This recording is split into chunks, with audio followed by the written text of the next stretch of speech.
Selamat malam, selamat beribadah lagi. Kita bertemu pada ibadah pada malam hari ini di keluarga Nyonya Antonita Ampiran. Terima kasih banyak untuk kesempatan yang diberikan kepada kita untuk kita bersama-sama beribadah. Kita sebelum memulai ibadah ini, kami persilakan Ibu Ampiran untuk menyampaikan pokok-pokok doa atau hal-hal yang perlu didukung dalam ibadah kita pada malam hari ini. Kami persilakan. Terima kasih atas waktu dan kesempatan yang diberikan selamat sore menjelang malam. Saya juga berterima kasih pada sore hari ini kita bisa berkumpul lagi karena selama 1 tahun saya belum pelayanan ibadah IFT baru kali ini tahun 2021. Jadi sudah syukur puji Tuhan bahwa masih dikasih sehat kuat sehingga sore hari ini bisa berdiri di sini untuk kita mengikuti ibadah sore hari ini. Untuk pokok-pokok doa dan juga untuk saya dalam hari tua bersama anak-anak dan rumah tangga mereka masing-masing, Pak. Dan ada adik satu yang ada di Kupang saat ini lagi berjuang di sakit karena sakit, jadi minta dukungan doa lagi di kemo karena ada kanker payudara. Tapi sudah puji Tuhan kemarin sudah sedot cairan dan mungkin 2-3 hari lagi bisa pulang ke rumah. Puji Tuhan, semua itu hanya kebesaran Tuhan aja. Jadi kita hanya bersyukur. Berterima kasih atas itu aja, Pak, dengan keluarga besar yang ada di Kupang, yang di Sumba, di Jakarta, di Denpasar itu aja. Sendiri itu aja, Pak. Saya juga berterima kasih atas Pak Pendeta, semua majelis yang sudah hadir untuk kita beribadah bersama di tempat ini. Saya bersyukur berterima kasih atas kunjungan untuk ibadah sore hari ini. Tuhan memberkati kita semua dan untuk tahun-tahun untuk hari-hari berikut bisa kita kembali beribadah bersama-sama. Terima kasih Pak Pendeta untuk pelayanannya. Dan Yesus memberkati kita. Selamat beribadah. Terima kasih Bu Ampiran sudah menyampaikan pokok doa yang kita dukung bersama pada malam hari ini. Ibadah kita akan dipimpin oleh Bapak Pendeta Larissa. Kita bersaat teduh.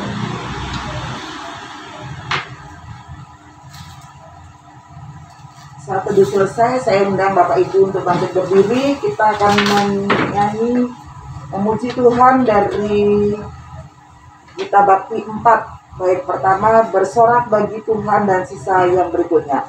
Bersorak bagi Tuhan, wahai umat-Nya, hendaklah orang jujur puji nama-Nya.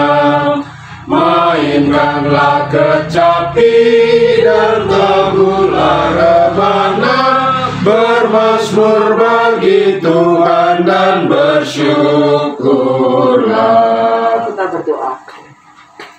Bapa yang Maha Pengasih, Tuhan yang kami sembah di dalam Yesus Kristus, kami bersyukur kepadamu Tuhan karena kasih pemeliharaan Tuhan dalam kehidupan kami sampai pada hari ini. Kami bersyukur kami boleh ada bersama-sama di tempat Oma Antonia Ampiran pada malam hari ini. Kami akan bersekutu bersama-sama dalam ibadah rumah tangga. Tuhan tolong kami di dalam kami membaca, merenungkan firman Tuhan, agar apa yang kami baca, kami dengar, boleh menjadi kekuatan bagi kami, khususnya untuk keluarga di tempat ini. Dan juga berkati hamba-Mu yang akan menyampaikan firman Tuhan. Terima kasih Tuhan, kami serahkan ibadah ini hanya di dalam nama Yesus Kristus. Tuhan, kami sudah berdoa dan mengucap syukur kepada Bapa di surga. Amin. Pak Ibu dipersilakan duduk dulu. Bapak Ibu yang dikasihi Tuhan, kita akan merenungkan firman Tuhan pada saat ini. Mari kita persiapkan Alkitab kita dari kitab 1 Raja-Raja pasal 17 ayat 20 sampai 24. 1 Raja-Raja pasal 17 ayat 20 sampai 24 adalah firman Tuhan yang akan kita renungkan saat ini. Sebelumnya mari kita tundukkan kepala lalu kita berdoa mohon bimbingan Roh Kudus. Kita berdoa. Kami mau bersyukur kepadamu ya Tuhan untuk hidup yang Tuhan anugerahkan, untuk penyertaan-Mu dan untuk persekutuan yang boleh berlangsung pada saat ini di tengah-tengah kehidupan keluarga Oma Antoneta Amtiran di sektor pelayanan satu ini ya Tuhan. Sertai kami ya Tuhan yang hendak membaca dan merenungkan kebenaran firman-Mu. Baik kami yang di sini maupun jemaat-Mu yang ada di rumah masing-masing. Bersabdalah bagi kami lalu karena kami sudah siap untuk mendengarkannya. Amin. Mari kita berdiri untuk mendengarkan firman Tuhan yang terambil dari 1 Raja-Raja 17 ayat 20 sampai ayat yang ke-24. Firman Tuhan berkata demikian. Sesudah itu ia berseru kepada Tuhan, katanya, "Ya Tuhan, Allahku, apakah Engkau menimpakan kemalangan ini atas janda ini juga, yang menerima aku sebagai penumpang dengan membunuh anaknya?" Lalu ia menganjurkan badannya di atas anak itu 3 kali dan berseru kepada Tuhan, katanya, "Ya Tuhan, Allahku, pulangkanlah kiranya nyawa anak ini ke dalam tubuhnya." Tuhan mendengarkan permintaan Elia dan nyawa anak itu pulang ke dalam tubuhnya sehingga ia hidup kembali. Elia mengambil anak itu, ia membawa turun dari kamar atas ke rumah dan memberikannya kepada ibunya. Kata Elia, "Ini anakmu, ia sudah hidup." Kemudian kata perempuan itu kepada Elia, "Sekarang aku tahu bahwa engkau abdi Allah dan firman Tuhan yang kau ucapkan itu adalah benar." Demikian pembacaan firman Tuhan. Yang berbahagia adalah kita mau mendengar dan melakukannya dalam hidup beriman kita dari hari lepas hari. Terpujilah Kristus. Haleluya. Haleluya. Haleluya. Haleluya. Bapak Ibu dipersilakan duduk. Bapak Ibu yang dikasihi oleh Tuhan kita Yesus Kristus, Elia adalah sosok seorang nabi yang kalau kita membandingkan dia dengan nabi-nabi yang lain, Elia tentunya memiliki keistimewaan. Siapa yang tidak mengenal Elia dengan keyakinan imannya yang begitu luar biasa. Elia juga dalam pelayanannya berusaha untuk tampil dan hadir benar-benar menyampaikan pesan Tuhan kepada umat Allah tanpa kompromi. Artinya ya kalau salah, ya benar ya benar. Karena bagi Elia ya tidak ada yang bisa ditawar dari pesan Tuhan yang harus sampaikan. Kalau umat salah ya umat harus tegur, kalau dia salah pun dia siap untuk ditegur. Bahkan Elia mengambil peran yang cukup luar biasa.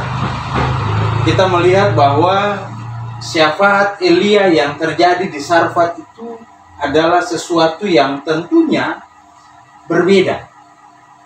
Ketika Elia menyebutkan, "Ya Allah, ya Tuhan Allahku, mengapa engkau mendatangkan celaka atas janda ini? Ia sudah memberikan tumpangan kepadaku dan sekarang engkau membunuh anaknya." Elia berdoa seakan-akan dia yang mengalami musibah. Dia berdoa seolah-olah dia yang menderita. Elia sungguh-sungguh merasakan kesedihan janda itu. Bagaimana seorang janda yang cuma punya anak satu, yang menjadi satu-satunya harapan dari janda itu untuk melanjutkan keturunan dan masa depannya, kemudian hanya lantaran seorang Elia ada di situ.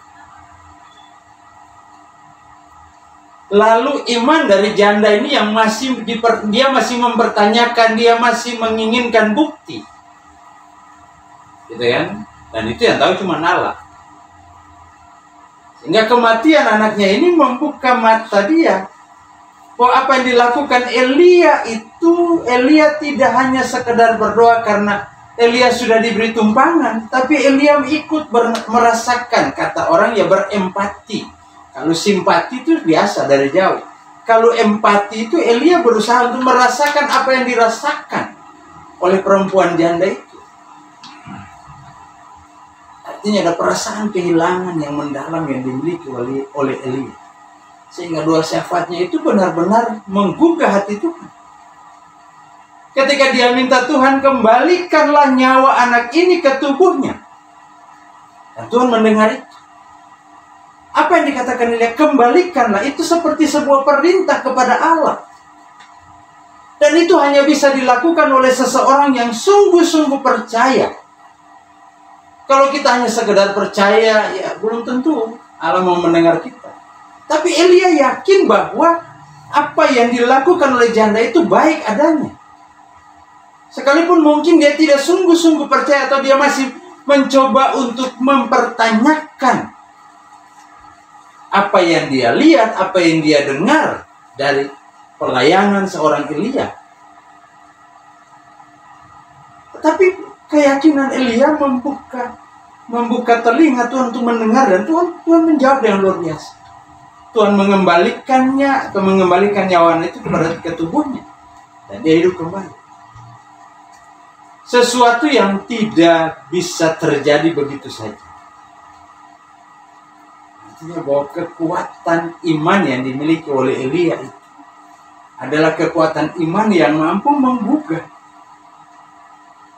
perhatian Allah terhadap apa yang menjadi pergumulan dari janda di Sarfat itu. Bapak Ibu jemaat yang dikasihi oleh Tuhan kita Yesus Kristus,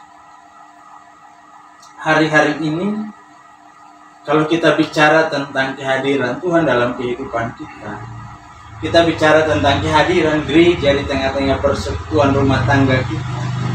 Lalu di sisi lain, kita yang sudah berusaha setia tetap juga kehilangan orang-orang yang kita kasihi. Kita berharap mereka tetap hidup.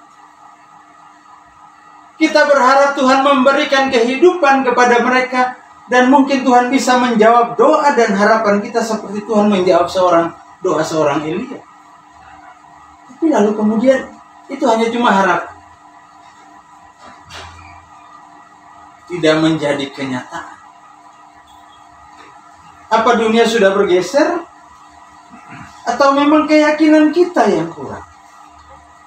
Iman kita mungkin belum sebesar biji sesawi yang digambarkan oleh Yesus.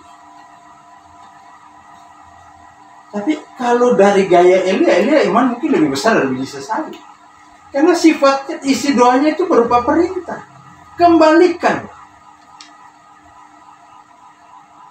Pertanyaan, apa kita bisa seperti itu? Bisa. Tetapi butuh waktu, butuh proses yang panjang. Butuh bagaimana kita meyakinkan diri kita apakah Allah itu ada atau tidak. Dan itu diakui oleh perempuan, oleh janda itu ketika Elia datang mengembalikan anaknya kan. Ketika Elia mengembalikannya, ini anakmu. Dia sudah hidup kembali. Gitu kan.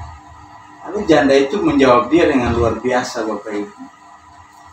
Ini anakmu, dia sudah hidup. Kemudian kata perempuan itu kepada Elia, sekarang aku tahu bahwa engkau abdi Allah dan firman Tuhan yang kau ucapkan itu adalah benar. Membuktikan kebenaran itu terkadang butuh sikap, butuh keberanian. Dan mungkin kita harus punya keberanian tawar-menawar dengan Tuhan. Ada saat Tuhan mungkin kita datangi dengan kata-kata dan doa-doa yang seperti sebuah puisi yang manis. Tapi ada saat kita datang kepada Tuhan, katakan mungkin pakai bahasa Timur, mungkin pakai logat Timur, mungkin pakai bahasa Batak, mungkin pakai logat Batak yang memang nyaman kita ucapkan, dan ketika kita mengungkapkan isi hati kita, terungkap. Kalau kita pakai bahasa Indonesia yang bagus, seakan-akan dia tersembunyi, tersimpan. Tidak semua kita bisa ungkapkan, karena belum tentu semua yang kita pahami dari budaya kita itu bisa kita ungkapkan dengan bahasa Indonesia. Dan begitu pun sebaliknya. Allah harus dijadikan teman komunikasi sebagaimana layaknya kita percaya bahwa dia bisa dan mampu melakukan itu bagi kita. Dan kenyataan membuktikan itu bahwa Elia bisa memerintah Allah dalam tanda kutip. Kembalikanlah Seakan-akan Allah sudah ambil, sini, kembalikan nyawa anak ini. Itu gaya Elia yang mungkin kalau kita bilang, loh, udah sopan betul sama Tuhan. Tetapi reaksi itu muncul terkadang dari suasana hati. Kesedihan, kehilangan, berempati dengan situasi dan kondisi itu membuat kita bereaksi dan merespon sesuatu itu berbeda dari biasanya. Nah, di tengah-tengah situasi dan kondisi yang kita hadapi saat ini, bukan berarti bahwa Allah tidak ada. Bukan berarti juga bahwa kita tidak meminta Allah untuk melakukan apa yang kita ingin Allah lakukan kepada kita. Selama yang kita minta itu bukan sesuatu keinginan yang di luar daripada kehendak Allah, tidak ada masalah. Gitu kan? Yang kita minta itu adalah kehendak Allah. Itu luar biasa. Allah pasti akan memenuhi. Maka terkadang dalam doa begini, Bapak Ibu, kita berdoa ini, Tuhan tolong.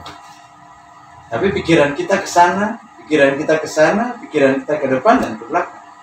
Kita tidak fokus dan kita bilang Tuhan tolong, tapi kita tidak menempatkan wajah Tuhan di depan, di dalam hati dan pikiran kita.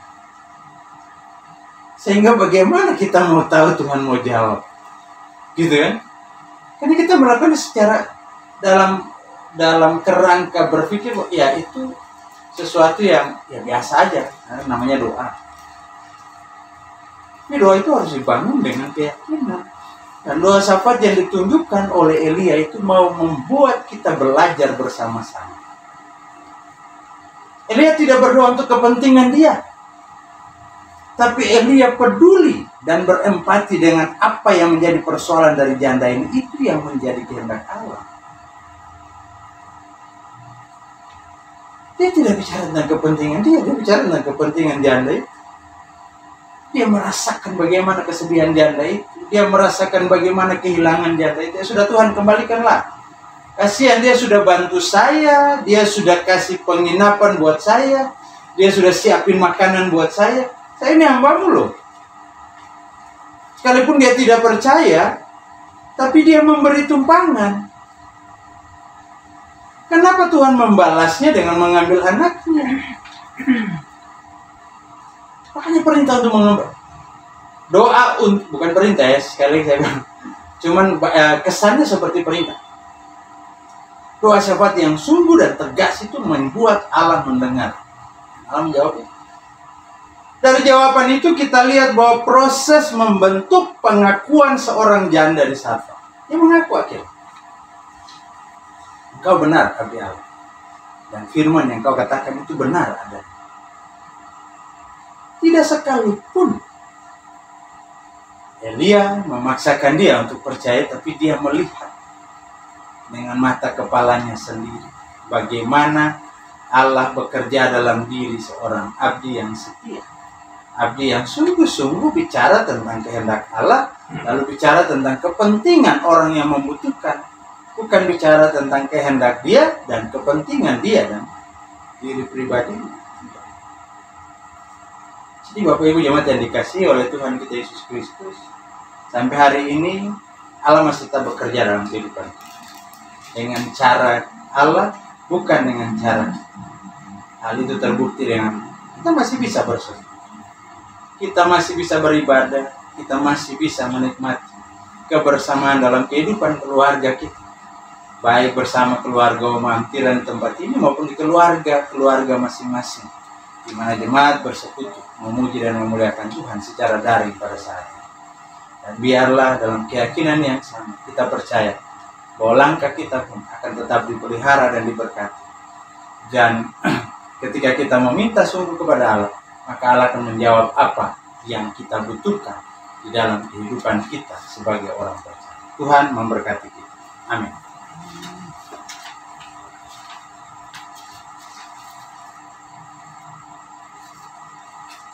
Mari kita tundukkan kepala lalu kita bersatu dalam syafaat. Kita berdoa. Dalam segala situasi dan kondisi yang kami hadapi saat ini, terkadang kami hidup seperti orang yang kehilangan pengharapan. kami sering melupakan dan mengabaikan kehadiran dan peran Tuhan dalam kehidupan kami. Berbeda dengan apa yang dialami oleh Elia bersama dengan perempuan janda yang ada di Sarfat. Ketika dalam segala situasi dan kondisi mereka membangun kepercayaan dan mempercayai Tuhan dengan sungguh-sungguh dan nyata bahwa Tuhan bekerja dalam kehidupan Elia bersama dengan janda yang berasal dari Sarfat ini. Hal ini membuat kami belajar bersama bahwa Allah pun harus kami percaya dalam segala situasi dan kondisi pergumulan kehidupan yang kami alami saat ini, ya Tuhan. Terlebih tengah-tengah masa pandemik ini, ada begitu banyak orang yang berada dalam berbagai pergumulan ekonomi, sosial, kesehatan, bahkan hal-hal yang tidak terpikirkan oleh kami, ya. Krisis pekerjaan sehingga menyebabkan kehidupan ekonomi tidak bisa membaik. Bahkan kalaupun pekerjaan tetap ada, kalaupun kehidupan tetap berjalan seperti biasa, tapi situasi yang membuat kondisi ekonomi terus berada dalam ambang batas terendah. Kami mau percaya kepada siapa? Hanya percaya kepadamu. Percaya bahwa Tuhan akan ada dan hadir bersama-sama dengan kehidupan kami, anak-anakmu, dalam segala situasi dan kondisi yang kami hadapi saat ini, terlebih tengah-tengah masa pandemi ini. Semua orang hidup dalam ketakutan, kegalauan, bahkan kekhawatiran yang mendalam. Tapi dengan mempercayakan diri dalam segala keadaan, dalam segala situasi, untuk selalu ada dalam kuasa, kasih, dan kehendak-Mu, ya Bapa, itu membuat kami kuat dan kami percaya bahwa Tuhan ada dalam setiap hembusan nafas kehidupan. Terima kasih Tuhan, dan malam hari ini berdoa secara khusus bagi kehidupan keluarga Ibu Antoneta Amtiran di tempat ini. Bapak berkati Ibu kekasih dalam kehidupannya, dalam tanggung jawabnya sebagai orang tua tunggal. Berkati, beri sehat dan kuat, jauhkan dari segala susah bahaya maut. Anak-anak terkasih, menantu dan cucu-cucu yang Tuhan hadirkan dalam kehidupannya, Bapak juga berkati. Beri mereka kekuatan, kesehatan, bahkan berkat dalam kerja dan usaha mereka dan seluruh aktivitas mereka. Demikian juga ya Tuhan, kami berdoa secara khusus bagi saudari terkasih yang ada di Kupang, yang saat ini sementara menjalani perawatan secara khusus, kemoterapi dan penyedotan cairan dari payudara yang terinfeksi kanker, ya Tuhan. Jamah seluruh proses pengobatan, obat penawar, makanan, minuman, tangan para medis, bahkan alat-alat medis yang dipergunakan. Jamah sehingga itu dapat Tuhan pakai untuk memulihkan saudari terkasih. Berkati keluarga besar yang ada di Kupang, di Sumba, di Denpasar, di Jakarta, dan dimanapun. Jaga pelihara, sertai dan berkati mereka. Juga anak dan cucu terkasih yang boleh bersama-sama di tempat ini, berkati mereka juga dalam pergumulan mereka, dalam pekerjaan, juga dalam studi dan perkuliahan. Terima kasih Tuhan, kami yang boleh hadir sebagai para pelayan-Mu yang dari sektor pelayanan 1. Berkati kami dalam kehidupan pribadi, keluarga, rumah tangga kami masing-masing. Juga dalam tanggung jawab pelayanan, yang dalam pergumulan, tugas, tanggung jawab pekerjaan dan usaha.